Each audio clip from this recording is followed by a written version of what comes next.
मेवाड़ के राणा रतन सिंह ने अपनी पत्नी रानी पद्मिनी का चेहरा दिल्ली के सुल्तान अलाउद्दीन खिलजी को पानी और कांच में दिखाया, लेकिन हिंदुस्तान का साइंस कहता है कांच का आविष्कार 1535 में हुआ और रानी ने जौहर 1303 में किया। तो 237 साल पहले अपने हिंदुस्तान में कांच और मिरर नहीं थे। और अलाउद्दीन खिलजी के साथ में पर्सनल राइटर आया था जिसका नाम था अमीर खुसरो, जिसने उस समय किताब लिखी थी तारीख अलाई। उसने लिखा था कि मेवाड़ की महिलाओं ने अपने सतीत्व धर्म के खातिर जौहर किया और राजपूत कभी भी कॉम्प्रोमाइज करना नहीं चाहते थे। चित्तौड़ के ऊपर युद्ध होने का सबसे बड़ा रीजन था व्यापार, क्योंकि हिंदुस्तान में कभी भी कोई भी मुस्लिम कम्युनिटी पहले नहीं था। ये सभी जो आते थे अफगानिस्तान तुर्किस्तान से आते थे, और आते कहाँ थे तो समुद्र के पास में आते थे, क्योंकि प्लेन तो थे नहीं ना। तो इधर नज़दीक पड़ता है गुजरात और ये जाते थे दिल्ली, तो इधर पड़ता है दिल्ली, उनको क्रॉस करना पड़ता था ये मेवाड़। अच्छा, इधर गुजरात इधर दिल्ली बीच में राजस्थान, तो इसको क्रॉस करना पड़ता था ये मेवाड़। तो यहाँ के राजपूत उनसे टैक्स वसूलते थे।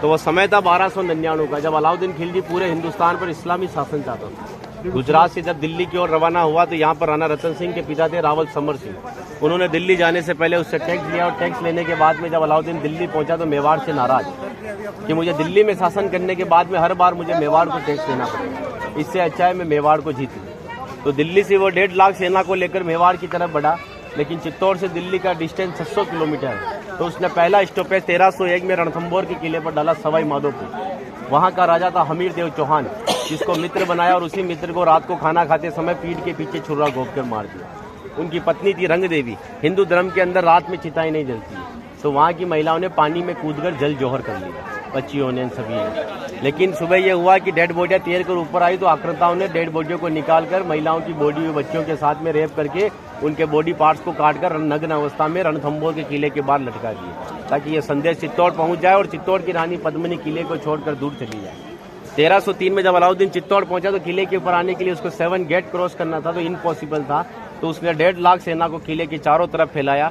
8 महीने के बाद में किले के ऊपर खाने की कमी आई तो रानी पद्मिनी के चाचा भतीजा गोरा और बादल ने राणा रतन सिंह से कहा कि हमारा राशन खत्म हो रहा है और जब ये भूखे और कमजोर सेना से हम युद्ध करवाएंगे तो ये युद्ध नहीं कर पाएंगे। रतन सिंह को बातचीत के लिए 7 गेट के नीचे भेजा तो अलाउद्दीन खिलजी ने उनकी गर्दन पर तलवार रखकर झुकने के लिए कहा, लेकिन मेवाड़ का राजपूत सर कटाने के लिए मंजूर होता है लेकिन सर झुकाने के लिए कभी मंजूर नहीं हुआ।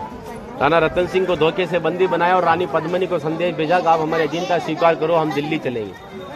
रानी पद्मिनी कहती है कि जो नरसंहार तुमने 2 साल पहले रणथंभौर के किले में किया तो यहाँ की महिलाओं के साथ में भी वही होगा।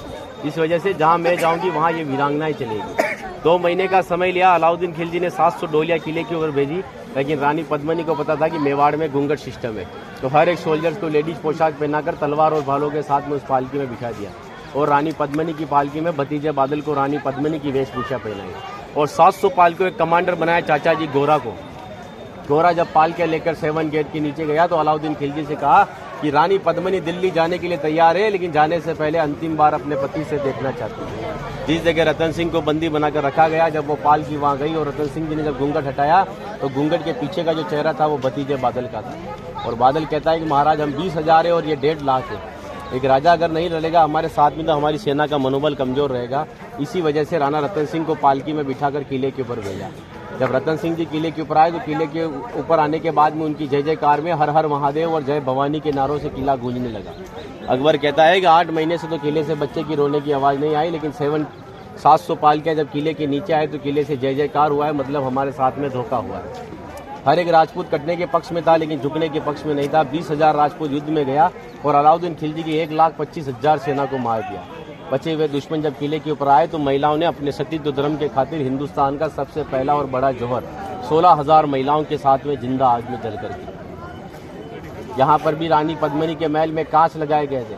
वो कांच लगाए थे पंडित जवाहरलाल नेहरू ने, क्योंकि एक पद्मावत पिक्चर के एक राइटर मलिक मोहम्मद जायसी की किताब को प्रमोट करने के लिए जवाहरलाल नेहरू जी ने उस किताब को आगे बढ़वा दिया।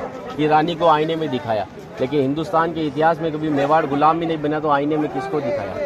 और एक राजपूत अगर अपनी पत्नी का चेहरा हजारों को दिखाता फिर कहते वो राजपूत कहलाने का हकदार भी नहीं। इसीलिए 2 घंटे अपन इस किले के ऊपर घूमे तो एक लाशों के ऊपर चल रहे होते, सब जगह लाश है। इसीलिए उन महिलाओं के सम्मान के लिए कहावत कहता हूँ कि गिरा जहाँ पर खून वहाँ पत्थर पत्थर जिंदा है और जिस्म नहीं है मगर नाम का अक्षर अक्षर जिंदा है। और जीवन की यह अमर कहानी अक्षर अक्षर गढ़ लेना और शौर्य कभी सो जाए तो महाराणा प्रताप और शिवाजी को पढ़ लेना।